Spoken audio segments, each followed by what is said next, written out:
Halo teman-teman, di sini sekarang aku cuma mau ngasih catatan kecil aja mengenai investasi properti yang berasal dari dividen wajib pajak orang pribadi.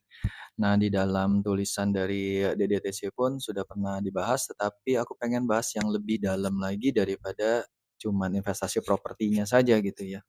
Jadi kalau dilihat dari berita ini, kita lihat kita bisa baca bersama, diinvestasikan di properti, dividen wajib pajak orang pribadi bisa bebas pajak. Kalau dilihat dari, tulisannya rasanya begitu mudahnya ya. Nah, kemudian di sini tulisannya, Ditjen Pajak menyatakan wajib pajak orang pribadi yang ingin memperoleh pembebasan pajak atas dividen dapat menginvestasikan dividen yang diterimanya tersebut dalam bentuk tanah dan atau bangunan. Penjelasan otoritas pajak tersebut merespon pertanyaan dari salah satu warganet di media sosial. Menurut DJP, investasi pada properti tersebut diatur dalam Pasal 35 Ayat 2 huruf C, PMK nomor 18 tahun 2021. Investasi pada properti dalam bentuk tanah dan atau bangunan yang didirikan di atasnya dibolehkan, tetapi harus tetap memenuhi ketentuan Pasal 34 huruf F sampai dengan K, Pasal 35 Ayat dan Pasal 35 Ayat 5. Merujuk pada pasal 15 ayat 1 PMK 18 2021, dividen yang berasal dari dalam negeri yang diterima atau diperoleh WPOP dalam negeri dikecualikan dari objek PPh dengan syarat harus diinvestasikan di wilayah Indonesia dalam jangka waktu tertentu. Oke, kalau dilihat dari sini rasanya nggak ada permasalahan sama sekali. Tetapi ketika kita mau melakukan pelaporan investasi, maka secara otomatis kita harus masuk ke dalam e-reporting investasi, dan akhirnya yang kita dapatkan adalah berbentuk seperti ini teman-teman. Dan di mana kita harus bisa memilih investasi properti mana yang termasuk di bagian ini semua. Ada ya tadi kan dibilang harus mengikuti huruf F sampai dengan K. Nah, di dalam huruf F sampai dengan K ini adalah bagian pertamanya. Oke, bagian yang sininya 1, 2, 3, dan seterusnya. Sedangkan selanjutnya ini adalah investasinya. Nah, pilihan yang pertama yang terkait dengan investasi properti yaitu investasi infrastruktur melalui kerjasama pemerintah dengan badan usaha. Kemudian strip, investasi pada properti dalam bentuk tanah dan atau bangunan yang didirikan di atasnya. Yang kedua, investasi sektorial berdasarkan prioritas yang ditentukan oleh pemerintah. Investasi pada properti dalam bentuk tanah dan atau bangunan yang didirikan di atasnya. Dan selanjutnya teman-teman bisa baca sendiri ya, ada penyertaan modal, kemudian kerjasama dengan lembaga pengelola investasi dan pengguna untuk mendukung kegiatan usaha lainnya. Oke, sekarang kita bahas hanya yang dua saja ya, investasi infrastruktur dan investasi sektorial. Kalau kita ngelihat investasi infrastruktur saja, oke, investasi sektorial aja oke, tetapi di sini ada belakangnya melalui kerjasama pemerintah dengan badan usaha. Nah, khusus untuk yang investasi infrastruktur melalui kerjasama pemerintah dengan badan usaha, menurut aku kalian coba ya teman-teman harus bisa melihat kemana, yaitu melihat kepada bagian sebentar aku akan lihat. Nah ini kerjasama pemerintah dengan badan usaha. Ini ada websitenya khusus ya, kpbu.kemenkeu.go.id. Apakah di dalam kerjasama pemerintah dengan badan usaha ini ada tercantum di sini atau tidak? Maka jika tidak, seharusnya menurut hemat saya, menurut hemat aku, ini jadi nggak bisa investasi properti atas ini ya nggak ada di sini gitu ya. Kecuali memang disebutkan di dalam kerjasama pemerintah dengan badan usaha ini. Oke. Kemudian bagaimana dengan investasi sektorial? Kalau investasi sektorialnya aja udah oke, tetapi ternyata ada di belakangnya berdasarkan prioritas yang ditentukan oleh pemerintah. Nah, teman-teman harus pastikan bahwa berdasarkan prioritas yang ditentukan oleh pemerintah itu definisinya apa gitu.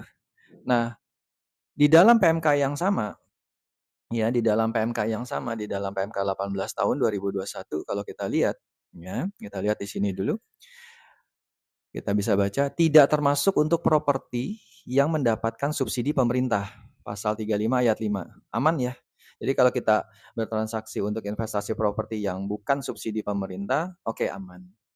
Nah, kemudian di sini kalau kita lihat kembali, di sini ada investasi sektorial berdasarkan prioritas yang ditentukan oleh pemerintah. Ini yang harus kita pastikan betul-betul.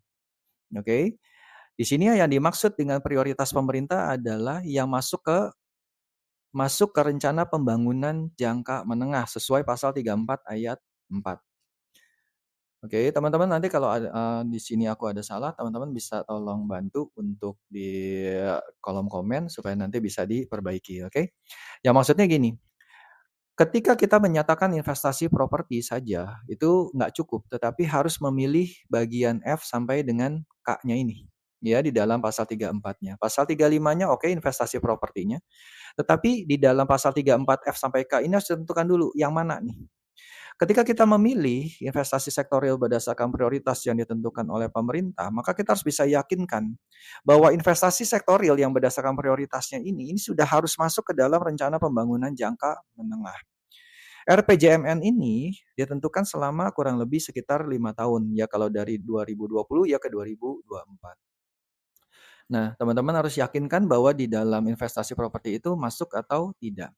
Nah, ini hanya catatan lagi berikutnya dan dalam pasal 39 juga disebutkan 3 syarat. Jadi dalam pasal 34 itu adalah kriteria bentuk investasinya. Pasal 35 itu tata cara investasinya, sedangkan pasal 36 itu adalah jangka waktu investasinya. Jika tidak memenuhi, maka terutang PPh saat dividen atau penghasilan lain diterima atau diperoleh. Ingat ya teman-teman, ketika teman-teman ternyata tidak sesuai, ya tidak sesuai dengan yang di pasal 34 huruf F sampai dengan K-nya, maka secara langsung itu tanggung jawabnya berpindah dari yang harusnya dipotong oleh pihak perusahaan itu berpindah kepada wajib pajak yang menerimanya gitu. Nah, kalau kita lihat kembali dan lebih lanjut yang menjadi berkewajiban membayar sesuai pasal 40 adalah wajib disetor sendiri oleh WPOP dalam negeri sesuai dengan tarif KUP-nya. Ya berarti ya 10% itu. Kemudian disetor paling lama tanggal 15 bulan berikutnya setelah masa pajak dividen diterima dan yang ketiga adalah NTPN yang diterima oleh orang pribadi tidak perlu melaporkannya lagi karena dianggap telah melaporkan. Jadi kalau udah punya NTPN, kita udah bayar, yang dianggap sudah melaporkan. Adapun yang saya temukan terkait dengan rencana pembangunan jangka menengah terkait perumahan hanyalah tulisan seperti ini.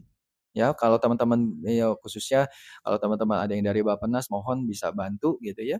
Nah, tulisannya hanya begini di dalam RPJMN-nya. Keterbatasan akses perumahan dan pemukiman yang layak, aman dan terjangkau. Ya, jadi ini hanya tulisannya penyediaan akses perumahan dan pemukiman layak, aman dan terjangkau. Tulisan awalnya yaitu menyatakan bahwa dilandasi Undang-Undang Dasar 1945, perumahan dan pemukiman merupakan kebutuhan dasar manusia. That's it. Hanya itu saja. Tapi di bawahnya itu adalah untuk rumah-rumah yang bisa dibilang rumah-rumah yang khususnya untuk perumahan yang layak. Oke? Jadi aku juga sudah coba tanya terkait hal ini dengan pihak DJP-nya. Jadi pihak DJP pun hanya bisa menyarankan, saran yang pertama adalah ketika tidak memenuhi pasal 34 huruf F sampai dengan K, ya, maka hal tersebut akan langsung terhutang dividennya, pajak dividennya.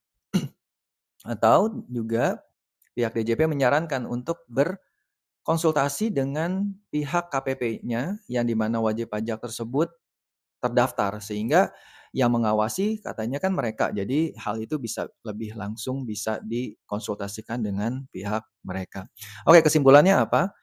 Kesimpulannya adalah ketika kita mau berinvestasi untuk investasi properti yang berasal uangnya dari dividen, maka tolong pastikan bahwa kalian sudah masuk semua kriterianya di dalam pasal 34 huruf F sampai dengan K, kemudian teman-teman baru bisa melihat kembali di dalam pasal 35 ayat 2-nya investasi yang mana saja.